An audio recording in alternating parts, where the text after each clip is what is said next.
도산서원은 천원 지폐 뒷면에 그려진 장소로 유명한데요. 1561년에 고향으로 내려간 퇴계 이황 선생께서 학문 연구 및 후진 양성을 위해 직접 세운 도산서당으로 시작되었습니다. 지금도 서원 한켠에는 작고 소박한 도산서당 건물이 남아있어 퇴계 선생의 정신을 물씬 느낄 수 있습니다.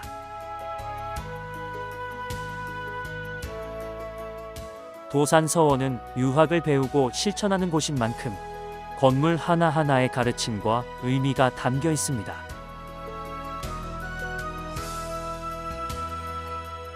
낙동강이 안동댐에 모여 넉넉한 호반과 깊은 골짜기 사이에 자리한 학문의 장, 도산서원을 만나보겠습니다.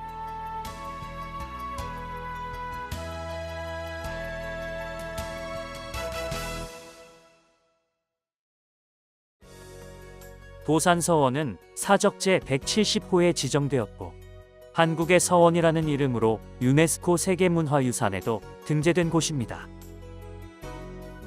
입구 한편에는 하마비가 세워져 있는데요. 여기서부터는 말에서 내려야 한다는 일종의 표지판으로 이 장소와 머무는 사람들을 행동으로 존중하고 존경하라는 의미를 담고 있습니다.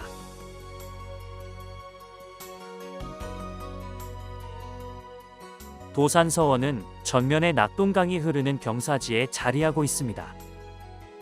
퇴계 선생은 낙동강 가에 천광운영대와 천영대를 조성하여 자연의 정취를 감상하였습니다.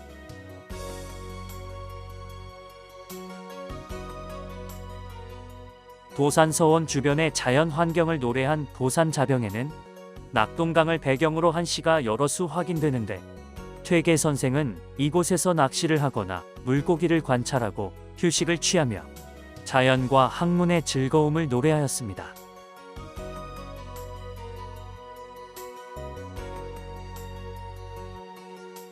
건너편 단기슭을 보면 드넓은 논밭 가운데 혼자 우뚝 선 언덕이 보이는데요. 바로 저 언덕이 시사단입니다. 안동댐으로 수몰되기 전에는 도산서원과 마주 보이는 강변의 소나무가 우거진 곳에 비각이 세워져 있었습니다. 1975년 안동댐 건설 이후 원래 있던 자리에 10m 높이의 돌로 축대를 쌓아 올린 뒤 옛 건물과 비석을 원형대로 옮겨 지었습니다. 시사단은 조선시대 특별 과거 시험을 보았던 자리를 기념하기 위해 세운 비석과 비각이 있는 곳으로 시사는 선비에게 시험을 보인다는 뜻입니다.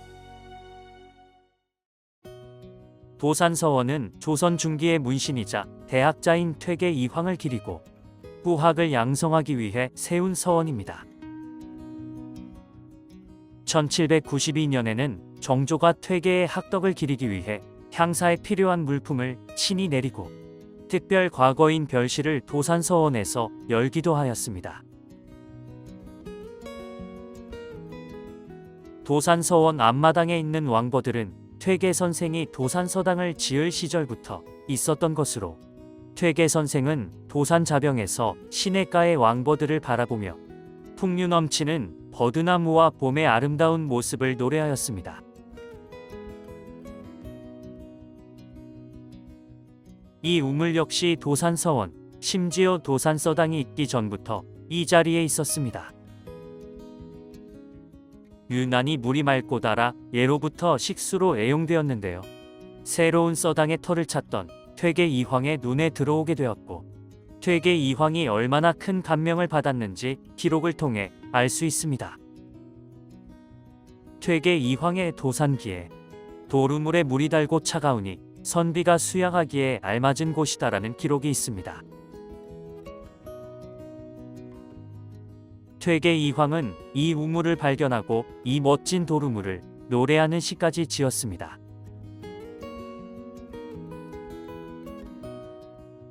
도산서원에 들어가기 전 담장이 둘러져 독립된 공간으로 된 작은 집 하나가 있는데요. 바로 영락서재입니다.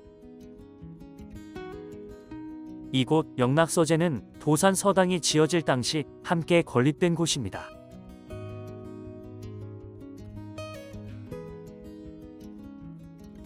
영락서재는 서당의 제자들을 위한 기숙사로 퇴계의 제자 정사성을 비롯한 뜻있는 제자들이 힘을 합쳐 세웠습니다.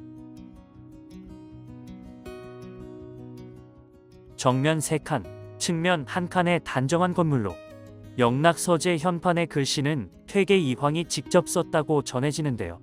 단정한 필체가 정갈하고 아름답습니다.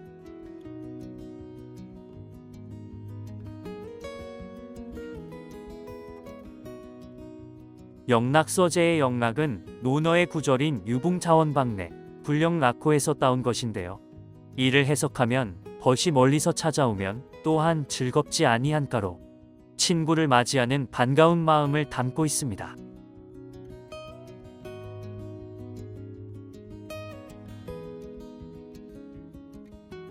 도산서원은 건축물 구성면으로 볼 때 크게 도산서당과 이를 아우르는 도산서원으로 구분됩니다. 서원의 배치 형태는 교육시설인 강당이 앞에 있고 제사시설인 사당이 뒤에 있는 전형적인 전학구묘입니다.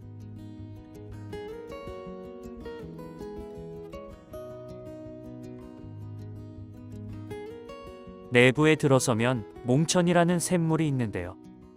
목매한 제자를 바른 길로 이끌어가는 스승의 도리를 뜻하는 것으로 퇴계 선생이 직접 이름을 지었습니다.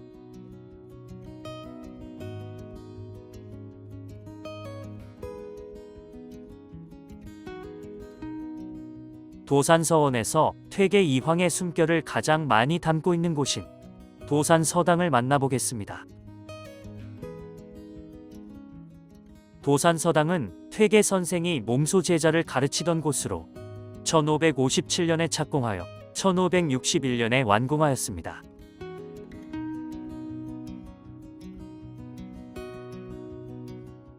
서원 내에서 가장 오래된 건물로 퇴계 선생이 직접 기본 설계하였다고 전해집니다.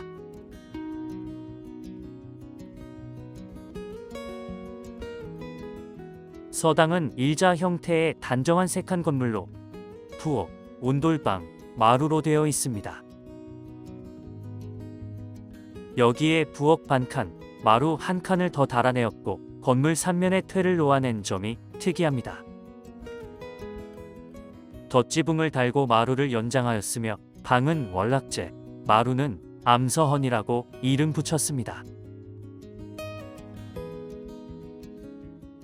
사색과 연구를 계속하며 제자를 교육하던 단칸방을 월락제라 하였으니 뜻은 완상하여 즐기니 좋기 여기서 평생토록 지내도 싫지 않겠다 입니다. 제자를 가르치며 휴식을 취하던 마루는 암서헌이라고 하는데 학문에 대한 자신을 오래도록 가지지 못해서 바위에 깃들어 조그마한 효험을 바란다 라는 겸손의 뜻을 담고 있습니다. 도산서당에 있는 작은 연못 속에 꽃을 심어놓은 정우당이라 하였는데요.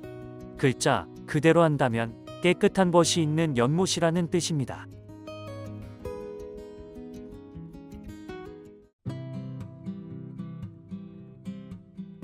농운정사는 퇴계 이황의 제자들의 학습 공간이자 기숙사였습니다.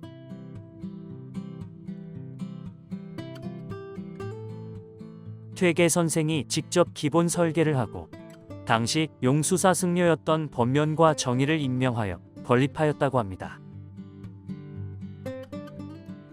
하늘에서 보면 한자, 장인 공자의 모양을 하고 있는데요. 제자들이 열심히 공부하길 바라는 퇴계 이황의 마음이 담겨 있습니다. 농운이라는 이름은 언덕 위 구름이라는 뜻인데요. 현실의 이익과 욕심을 멀리하고 자연을 벗하며 학문에 힘쓰라는 의미가 담겨 있습니다. 이름에 담은 이 뜻은 건축에서 드러납니다. 농운정사는 크게 세 부분으로 나누어지는데요.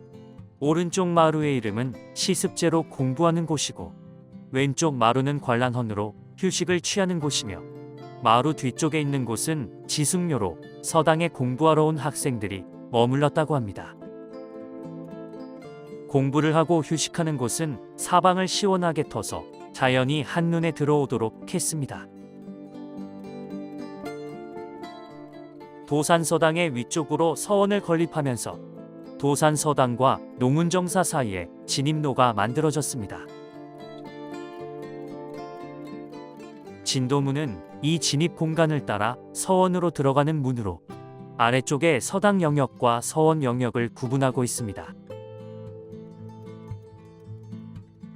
외부와 경계를 짓는 문으로 편액을 걸어 상징적인 예교의 의미를 갖게 하였습니다.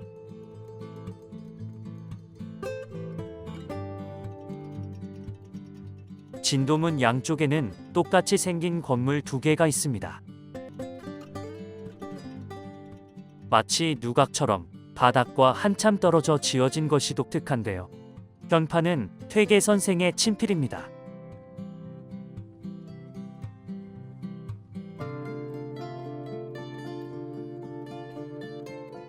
광명실은 책을 보관하고 열람하는 오늘날의 도서관과 비슷한 역할을 하던 곳이었습니다.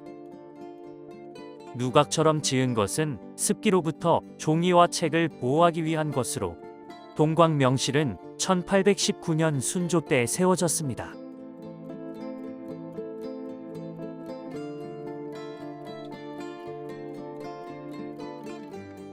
반면 서광명실은 1930년인 비교적 최근에 지어졌는데 동광명실을 본따 지었습니다. 여기에는 문도들의 문집류들을 보관했는데요.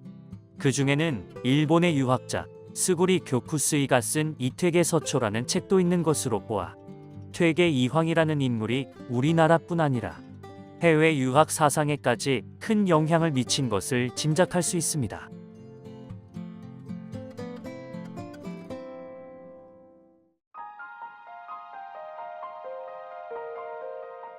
문을 들어서서 가장 정면에 보이는 건물의 이름은 전교당입니다.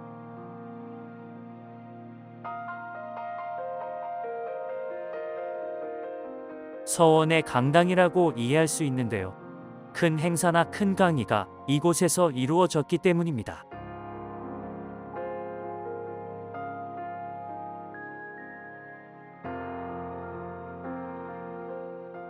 정면 4칸, 측면 2칸의 팔작지붕 건물이며 원장실과 강당으로 구성되어 있습니다.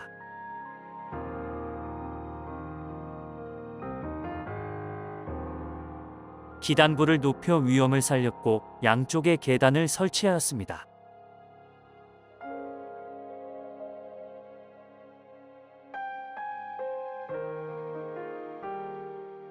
전교당 안과 밖에는 수많은 현판과 글들이 걸려 있는데요.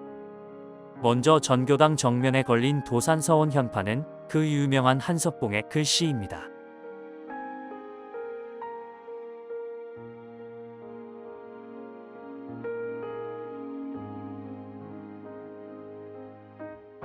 대청 대들보에 걸린 제문은 정조대왕이 직접 지어내린 치제문입니다.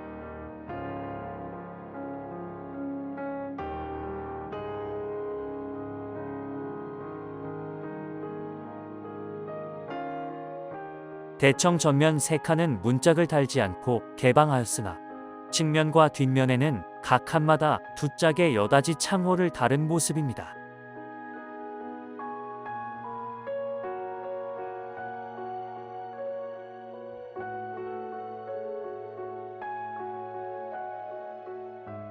전교당은 1574년 처음 세워졌습니다. 이후 몇 차례 수리를 거치긴 했지만 여전히 원래의 재료와 형태를 유지했습니다. 지금 보시는 전교당의 모습은 1969년 대대적인 성역화 작업을 거친 모습입니다.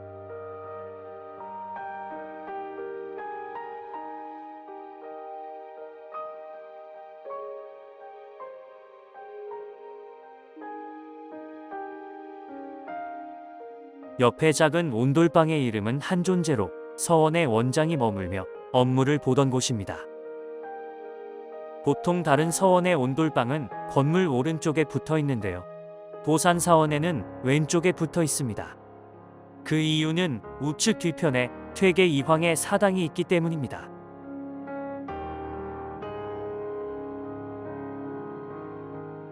전교당을 중심으로 두 개의 건물이 양쪽의 대칭을 이루며 서 있습니다.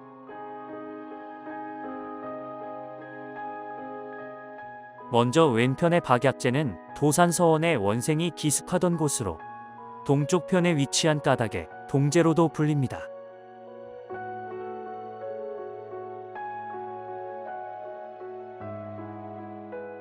정면 3칸, 측면 1칸의 맞배지붕 건물로 정갈한 기단부와 기둥의 간결한 건축 구조는 서원의 품격을 잘 드러내고 있습니다.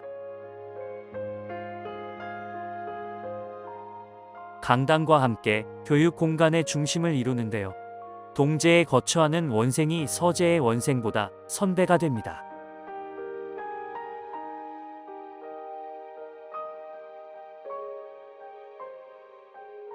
서제인 홍의제는 하급생의 공간이었습니다. 조선시대에는 살아있는 사람의 세상에서는 왼쪽이 높고 오른쪽은 낮습니다. 즉 좌고우조의 원칙이 확고했는데요. 좌의정과 우의정 중 좌의정이 더 높은 것도 이 때문입니다. 이곳의 동제와 서제도 마찬가지로 전교당을 기준으로 왼쪽인 동제에 더 높은 사람이 머무르게 하면서 이 원칙을 지킨 것입니다.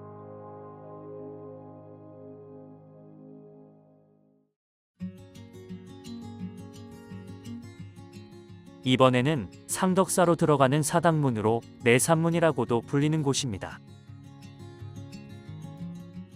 정면 3칸, 측면 2칸의 산문 형식으로 상덕사와 같은 시기에 지어졌습니다.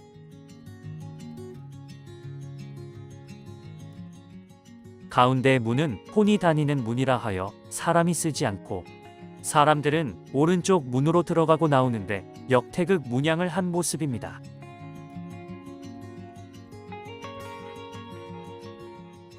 계단 때문에 문 안쪽과 높낮이의 차이가 생겨 전면 기둥을 한 단 낮은 자리에 세웠는데요. 이러한 이유로 기단 아래까지 기둥이 내려오는 특이한 형태를 보이고 있습니다. 일반적으로 사당 건물은 간결하게 맞배지붕으로 짓는데요. 도산서원의 사당은 팔작지붕을 얹은 모습입니다.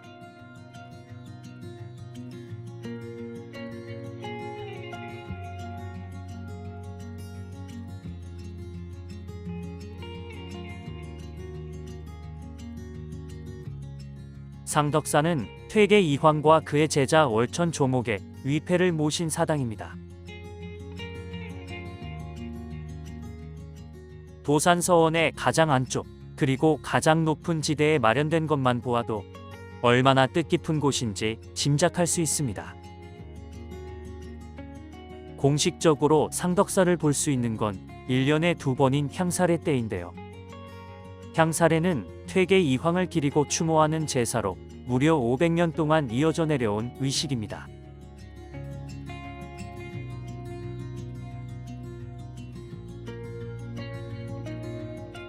전교당 동편에 위치한 장판각을 만나보겠습니다. 장판각은 서원의 출판소로 목판을 보관하는 곳입니다. 정면 3칸, 측면 2칸의 팔작지붕 건물인데요. 모든 벽은 회벽이나 흙벽이 아닌 나무로 만들면서 습기를 흡수하고 바람을 잘 통하게 했고, 전면 위쪽으로는 살창을 내었으며 바닥도 지면에서 띄워 통풍이 잘 되도록 하였습니다.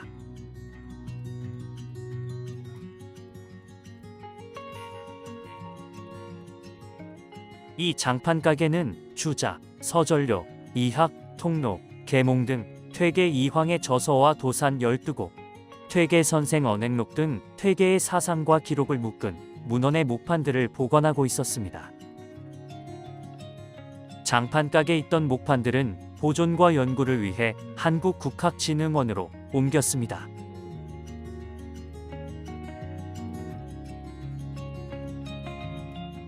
계속해서 이번에 마주한 곳은 전사청입니다.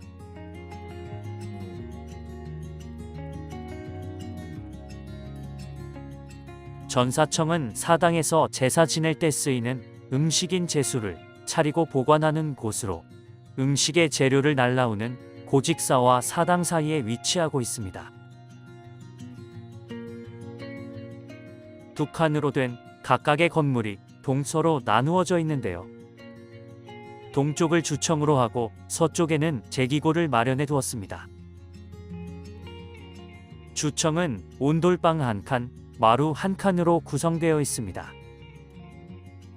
온돌방은 제수를 준비하는 유사가 하룻밤 지내는 공간이며, 마루는 제상을 마련하여 보관하는 장소입니다. 제기고는 전사청의 서쪽 건물로 말 뜻 그대로 제기를 보관하는 곳입니다. 문이 달린 마루칸과 전돌이 깔려있는 봉당은 제수와 제기를 옮기기 편하도록 구성되어 있습니다.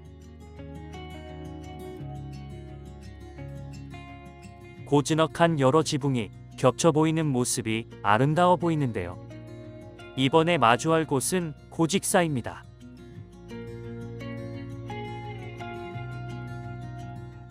서당 영역에서의 고직사와 구분하기 위해 서원의 고직사를 상고직사라고 합니다. 상고직사는 서원의 관리와 식사 준비를 위해 지어진 건물로 노비들이 거처하던 곳인데요.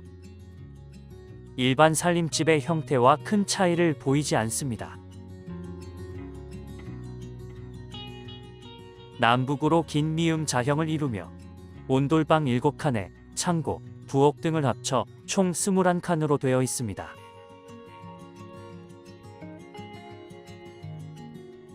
전사청과 연결되어 있는 동쪽 통로와 하고직사로 연결되는 남쪽 통로 옆에 각각 부엌을 배치하여 생활의 편리함을 더한 모습입니다.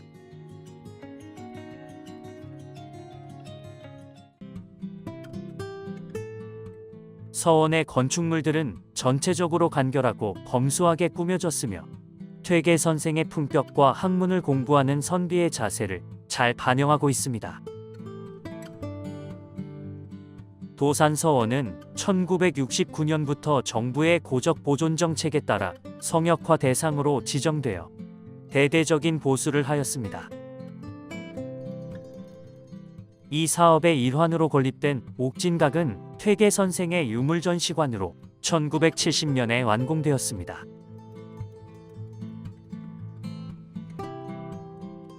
옥진은 집대성 금성옥진을 줄인 말로 집대성했다는 것은 금소리에 옥소리를 떨친 것이다 라는 의미입니다. 옥진각에는 퇴계 선생이 생전에 쓰던 베개와 자리를 비롯한 많은 유물이 전시되어 있습니다. 매화, 벼루, 옥서진, 서괴 등의 문방구에서는 학문 연구와 제자 양성에 힘을 기울였던 선생의 손길이 느껴지는 듯합니다.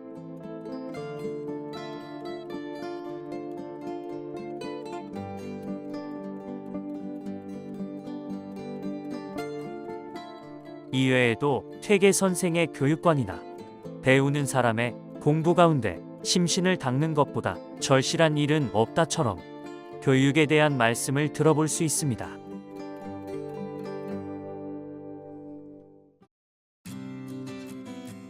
도산서원은 단순한 옛 건축물이 아니라 퇴계 이황 선생의 정신과 철학이 오롯이 깃든 공간입니다. 자연과의 조화 속에 지어진 건물들은 소박하면서도 기품이 있었고, 학문과 수양을 중시했던 선비들의 삶이 고스란히 느껴지는 듯합니다. 특히 퇴계 선생이 제자들과 함께 공부하던 도산서당을 직접 보며 단순히 책을 읽는 공간이 아니라 인격을 닦는 수련의 장소였음을 실감할 수 있습니다. 또한 조용하고 고즈넉한 분위기 속에서 자연과 하나 되는 유교적 이상을 다시금 되새길 수 있습니다.